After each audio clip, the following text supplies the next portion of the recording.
Baik, selamat siang. Dengan Mas siapa? Saya dengan Dobi. Oke, baik Mas Dobi. Sebelum saya mewawancara, izinkan saya untuk menjelaskan beberapa teori hukum. Yaitu pertama ada teori hukum pembangunan. Teori hukum pembangunan merupakan tindakan atau kegiatan yang dimaksudkan untuk membentuk kehidupan hukum ke arah yang lebih baik dan kondusif sebagai bagian dari pembangunan nasional. Pembangunan hukum harus terintegrasi dan bersinergi dengan pembangunan bidang lain serta memerlukan proses yang berkelanjutan. Lalu ada teori hukum progresif.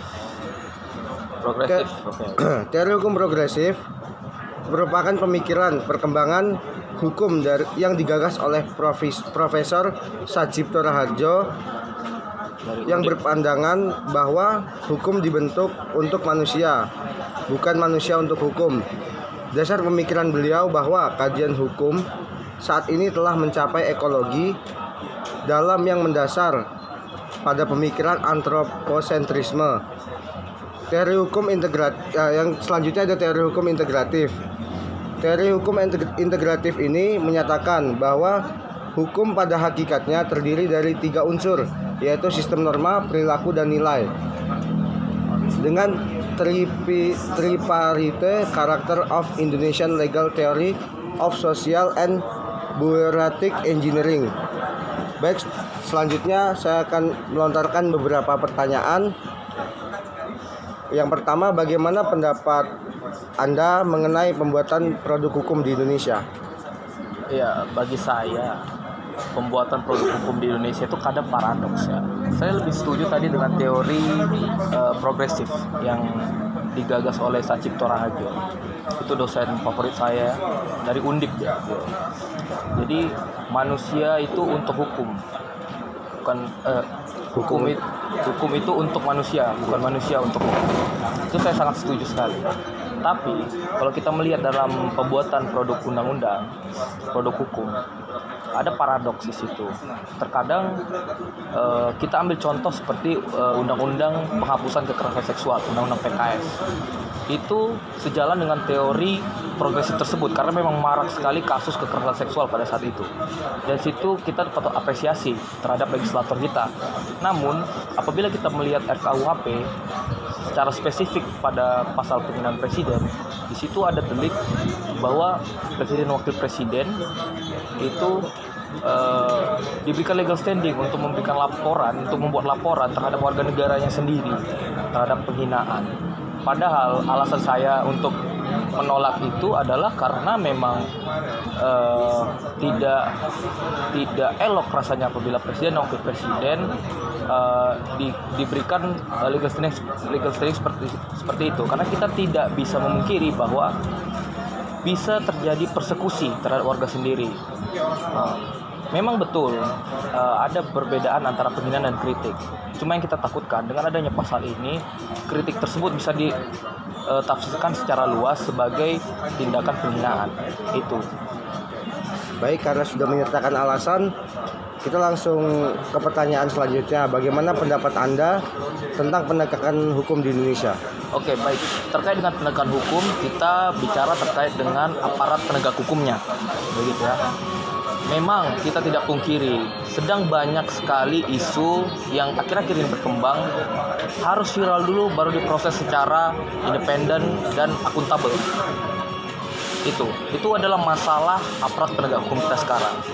Nah, sistem ini yang perlu menjadi perhatian dari para pembentuk undang-undang agar sekiranya undang-undang tersebut dapat terlaksana dan dapat ditindak secara baik dan benar. Nah, harapannya ke depan ya, memang banyak sekali yang perlu diperbaiki dalam sistem penegakan hukum kita. Apalagi ada hashtag percuma lapor polisi, harus viral dulu baru diproses.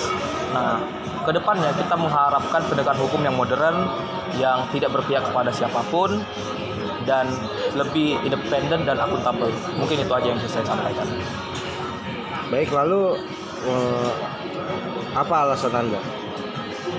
Iya, alasannya tadi sudah saya terangkan bahwasanya memang banyak sekali penegakan-penegakan hukum yang kadang kurang independen dan akuntabel.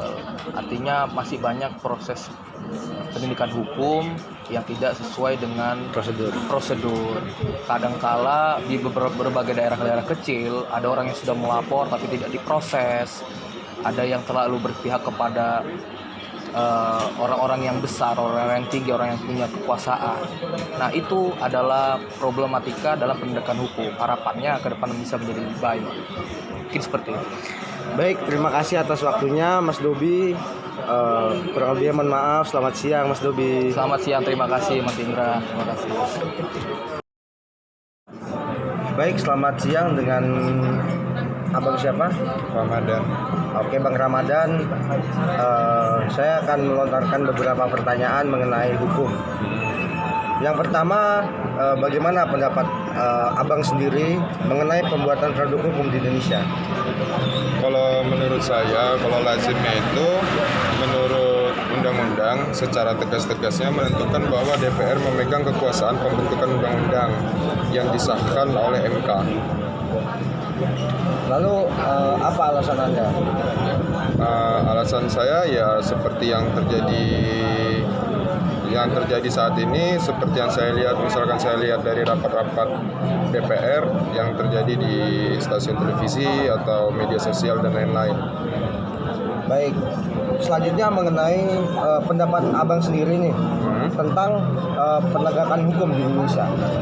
Ya, kalau menurut saya juga, kalau penegakan hukum di Indonesia itu hampir seluruhnya atau 98% itu menurut saya sudah valid dan benar. Ya, mungkin ada sedikit yang membuat masyarakat bingung sama dengan isi undang-undangnya karena yang dilakukan oleh oknum-oknum yang nggak bertanggung jawab. Baik. Lalu apa alasan Anda? Ya, seperti banyaknya kasus penipuan, terus mungkin banyak istilahnya perjudian dan lain-lain yang dilakukan oleh oknum-oknum itu sendiri. Itu pendapat saya. Baik, pendapat dari Anda kami simpan. Terima kasih atas waktunya yang sedang sibuk ini. Tidaklah, sedikit saja. Baik, selamat siang Bang Ramadan. Baik, selamat siang dengan Bang siapa?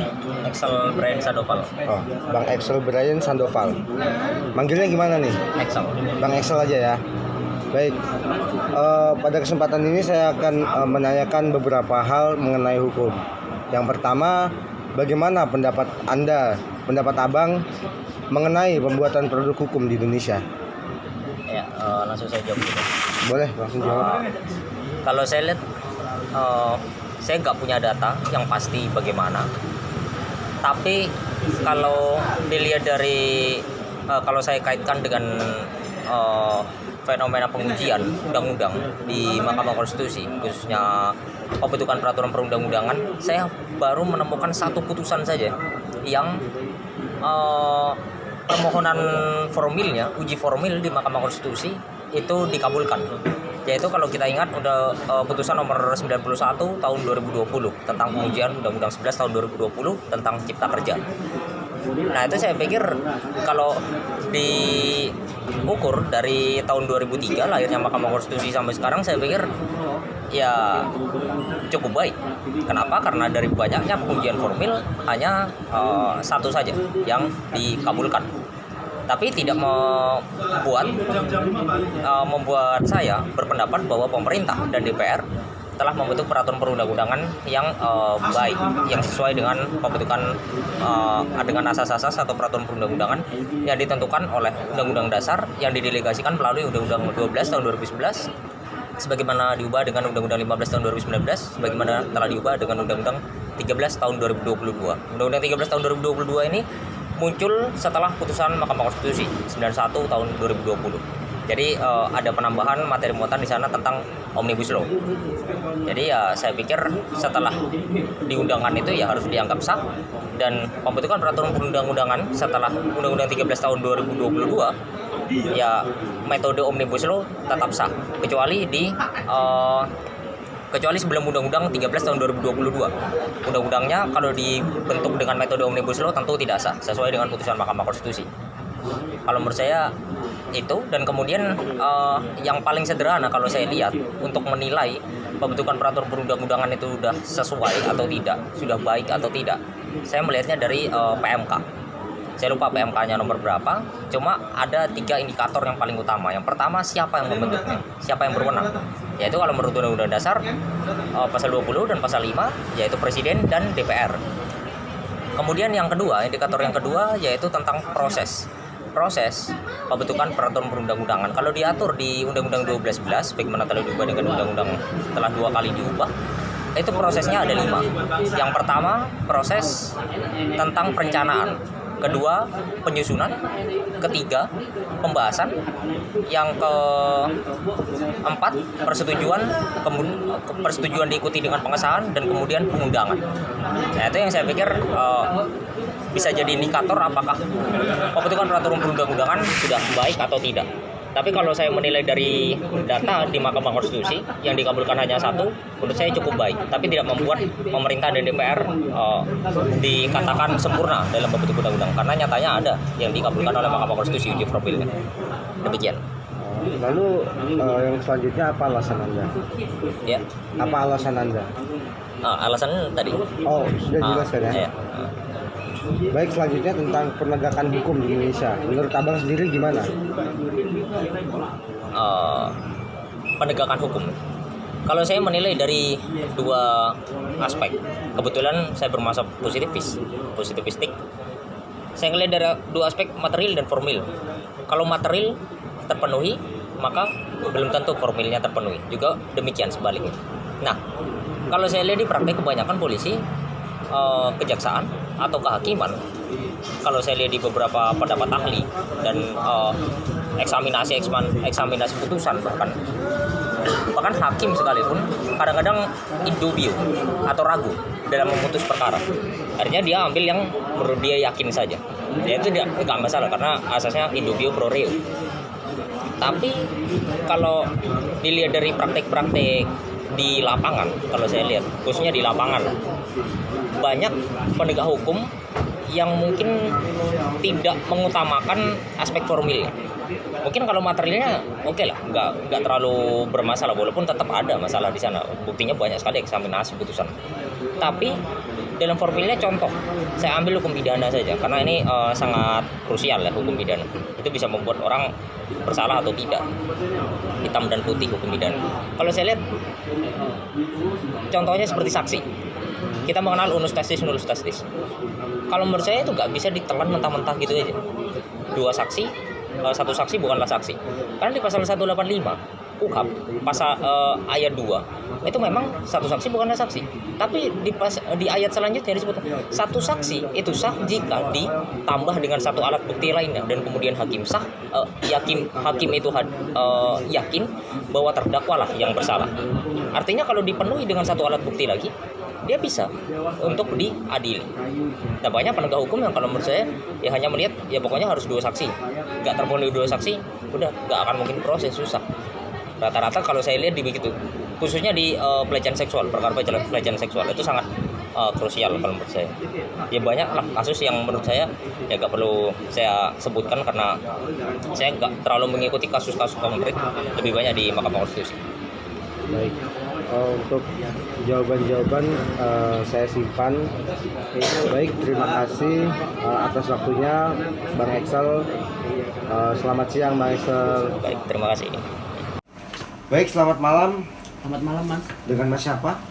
Mas Alfi. Baik, Mas Alfi. Maaf mengganggu waktunya nih malam-malam. Aku mau nanya tentang hukum sih.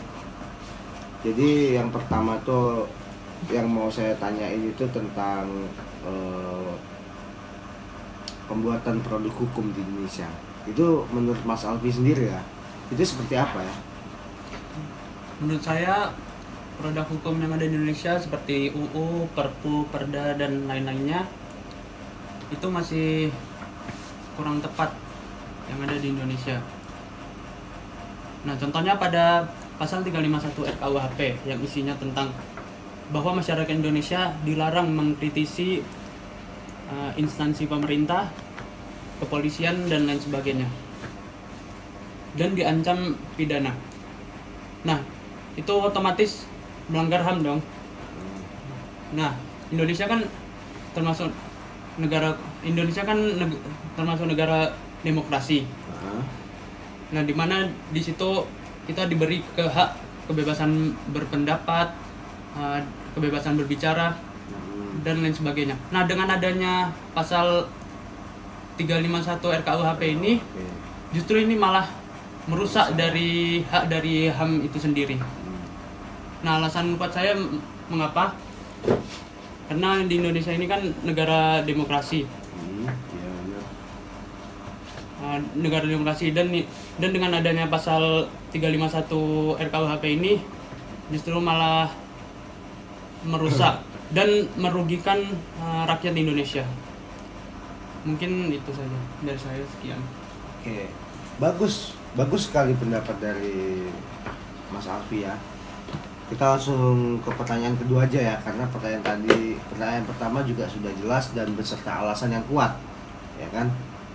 Kita langsung ke pertanyaan kedua, yaitu tentang penegakan hukum nih. Nah, menurut Mas Alfi sendiri, itu seperti apa penegakan hukum di Indonesia?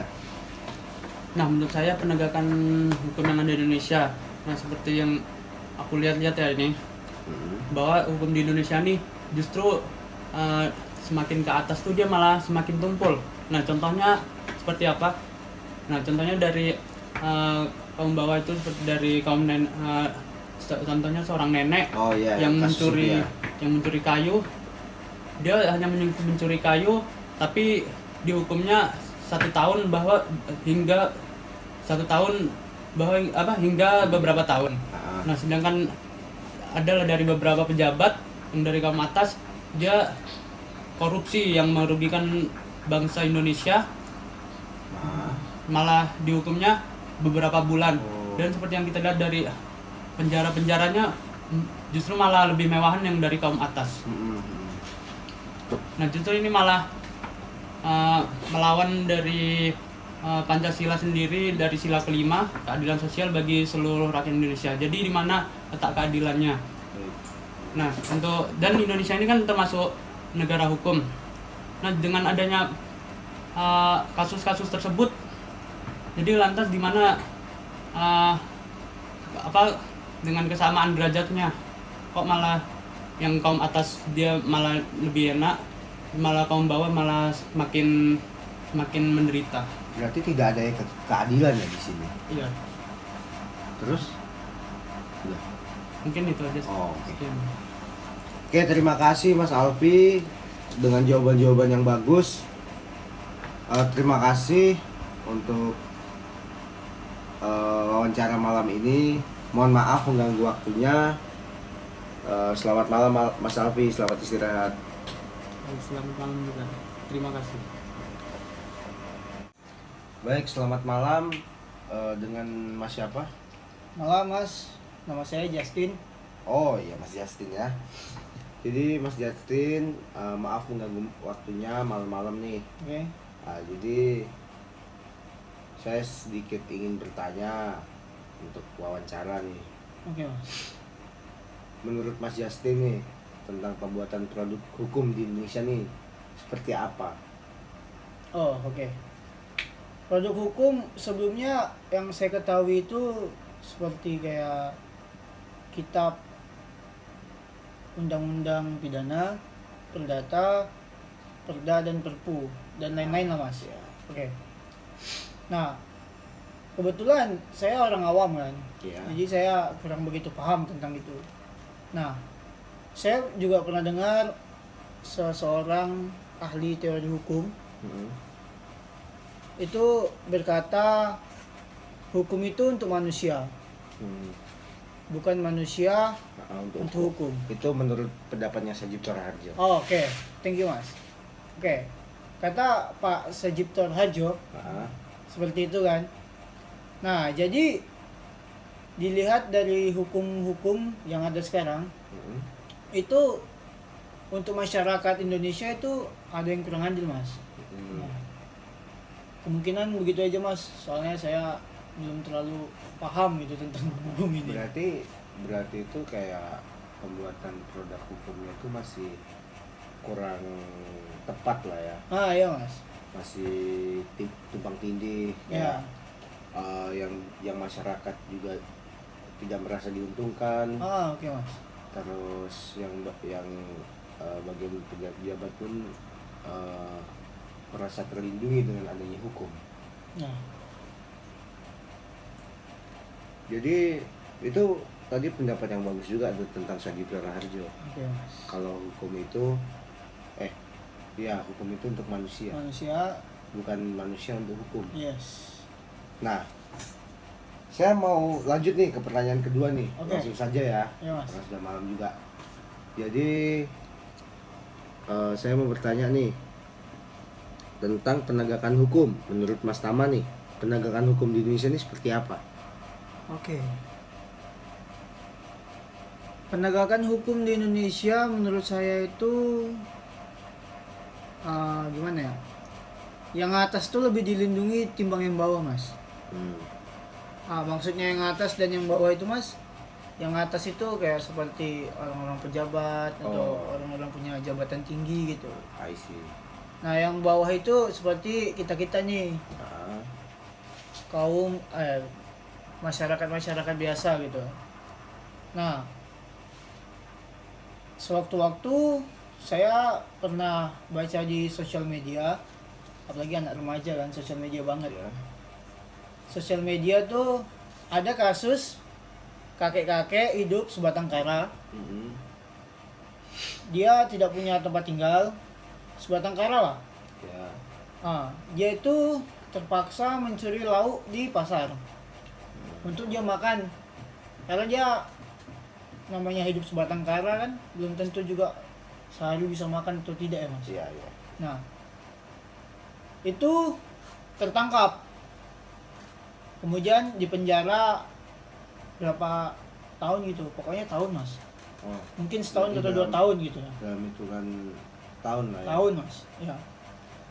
Nah itu kan istilahnya melakukan kayak gitu karena terpaksa gitu mas. Nah dengan keadaan, sedangkan ada pejabat yang korupsi uang negara yang aslinya untuk kepentingan kemakmuran rakyat malah dibuat untuk kepentingan pribadi mas.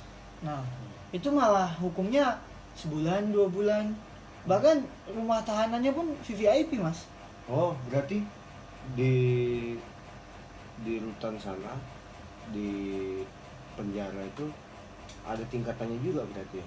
Itu mas. Di kaum biasa itu berarti dia di tempat tempat-tempat yang biasa, tempat-tempat yang rame itu. Kalau kita lihat di film-film pun kan, nah itu tempatnya rame kan. Ya, satu itu Tapi bisa kalau berapa orang. korupsi, saya pernah lihat di Mata Najwa juga sih. Untuk waktu itu sedang berkunjung ke penjara Tipikor, penjara korupsi, dan saya lihat di situ justru malah narapidana di situ itu malah badannya pun gemuk-gemuk, sehat-sehat. Full senyum mas. Iya, full senyum. Mungkin makanannya enak-enak ya. Okay. Ada lagi mas yang mau ditambahkan? Menurut saya begitulah. Lebih gimana ya, kaum bawahan ini seharusnya di keadilan ini ditegakkan lagi lah mas, tentang penegakan hukum ini. Sekian aja mas. Oke. Jawaban-jawaban yang bagus tadi dari Mas Justin ya. Ya, Justin. Mungkin terima kasih Ya, sama-sama. untuk waktunya menyempatkan untuk saya wawancara nih di kesempatan malam ini. Mungkin yang Mas Tama juga udah capek ya setelah beraktivitas seharian. Mungkin itu saja. Terima kasih dan selamat malam Selamat Mas Justin. Sama-sama.